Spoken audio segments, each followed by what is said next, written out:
Pemirsa, ketegangan di Timur Tengah berdampak luas, termasuk sektor kesehatan di Iran. Sanksi dan serangan yang berlangsung lama menyebabkan krisis obat-obatan bagi pasien penyakit kronis atau langka.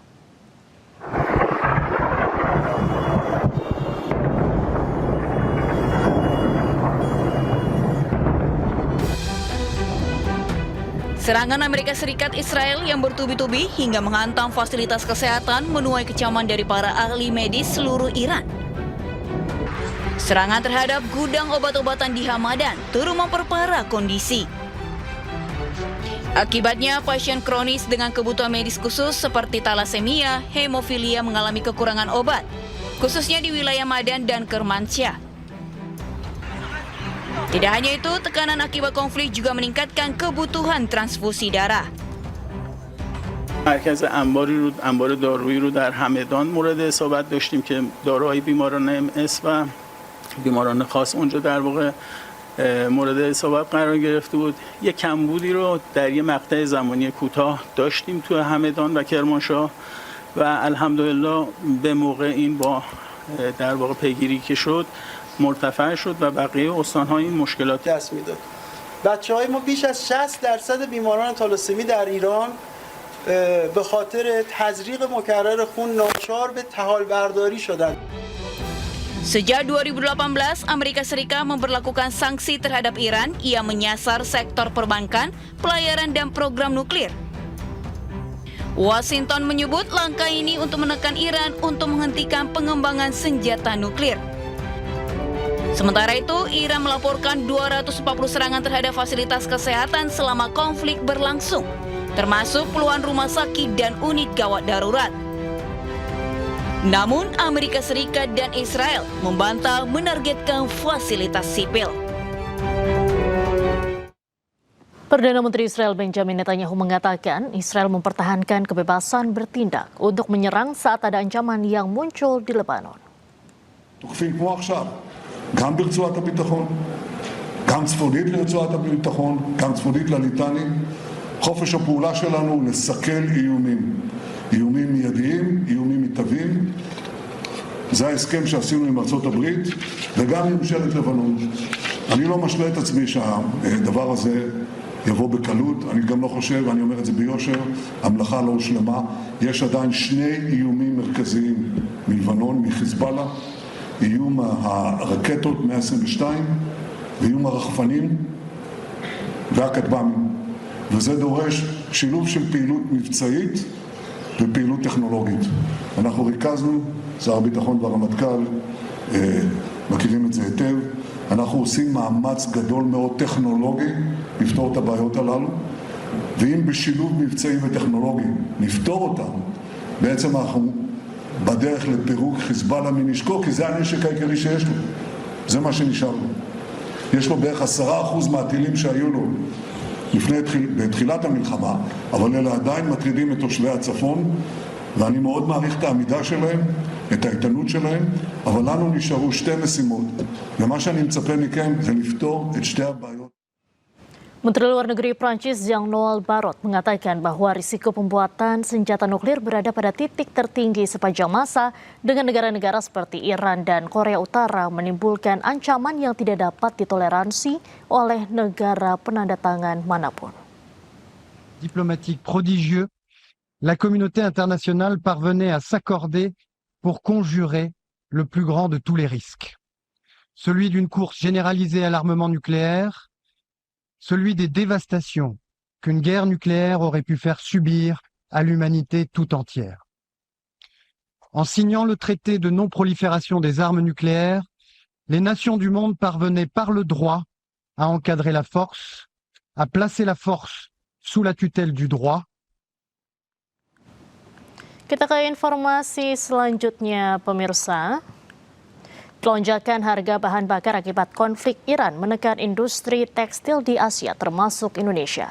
Kondisi ini berpotensi meningkatkan biaya produksi yang terus meningkat.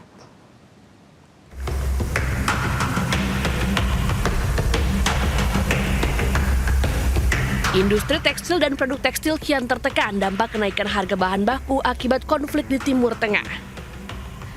seperti yang terjadi di pabrik pemintalan benang sebagai bahan baku tekstil di Jakarta. Harga tekstil di Jakarta meningkat karena efek domino yang timbul dari kenaikan harga bahan baku, mulai dari kenaikan harga pengiriman, pewarna, dan bahan baku lainnya.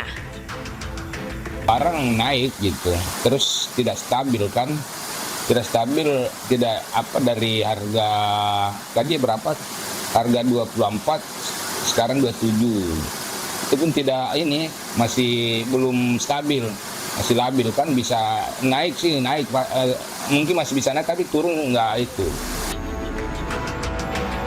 Pemilik pabrik meminta pemerintah untuk bisa menstabilkan harga demi keberlangsungan industri tekstil. Serangan Amerika Serikat Israel terhadap Iran mempengaruhi rantai pasokan global, terutama sejak ketegangan terjadi di Selat Hormuz. Dampak perang yang mengancam krisis energi membuat anak muda Indonesia semakin kreatif untuk menciptakan sumber energi alternatif. Salah satunya adalah kreator konten Andrea Novita. Di laboratoriumnya ia mencoba membuat biodiesel yang berasal dari minyak jelantah. Ini dia hasil biodiesel yang kita bikin dari minyak jelantah. Dan bayangin guys, konflik panas yang berada nun jauh di sana, terasa dampaknya sampai Indonesia. Science communicator Andrea Novita membuat eksperimen menarik, yaitu menciptakan biodiesel dari limbah rumah tangga, yaitu minyak jelantah. Ini dia hasil biodiesel yang kita bikin dari minyak jelantah. Dan bayangin guys, kalau minyak goreng bekas bisa jadi solar mobil, bahkan aftur pesawat. Oke, jadi kemarin kita udah mulai ya dari saring minyak jelantahnya, terus tambahin metanol dan NaOH yang reaksi itu bakal ngubah minyak ini jadi biodiesel. Nah, minyak jelantah yang sudah ditambahi metanol dan NaOH kemudian harus berkali-kali melewati tahap washing dengan cara ditambah air hangat. Fungsinya untuk membersihkan sisa metanol. Setelah air keruh terpisah, minyak jelantah tersebut dipanasi hingga bening dan jadilah biodiesel. Selain dari minyak jelantah, pemirsa, bensin juga bisa dibuat dari sampah plastik. Penemu muda asal Amerika Serikat bernama Julian Brown sempat membuat bahan bakar cair yang berasal dari sampah-sampah plastik. I built this machine behind me so I can make gasoline for $0 a gallon from plastic waste. Let's go. Julian Brown berhasil membuat bensin dari sampah plastik dengan mesin yang dibuatnya. Sampah-sampah tersebut dihancurkan terlebih dahulu, mulai dari kantong kresek, styrofoam, botol, hingga jerigen plastik yang tebal. Setelah dihancurkan kasar, kemudian sampah tersebut digiling dengan mesinnya hingga menghasilkan cairan.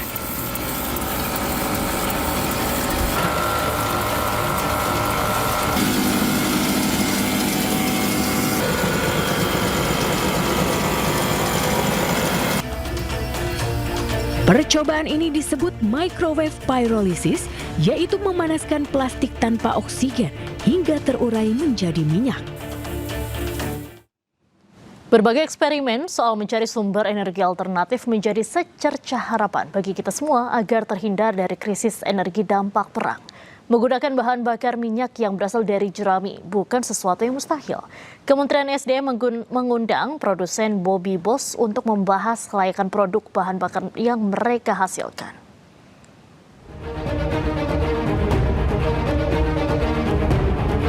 Bensin baru dari tanaman menjadi harapan baru Indonesia di tengah situasi konflik panas yang terjadi di Selat Hormuz.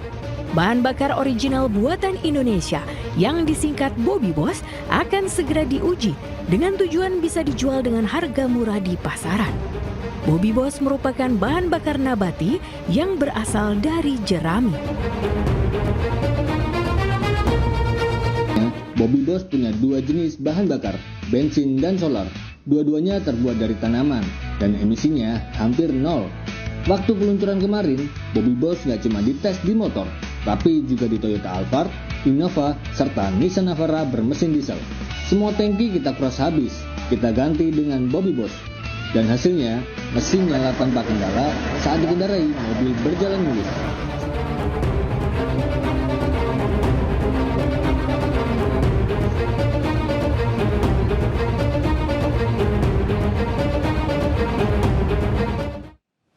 Pemirsa, Breaking News masih akan kembali usai jeda, tetaplah bersama kami.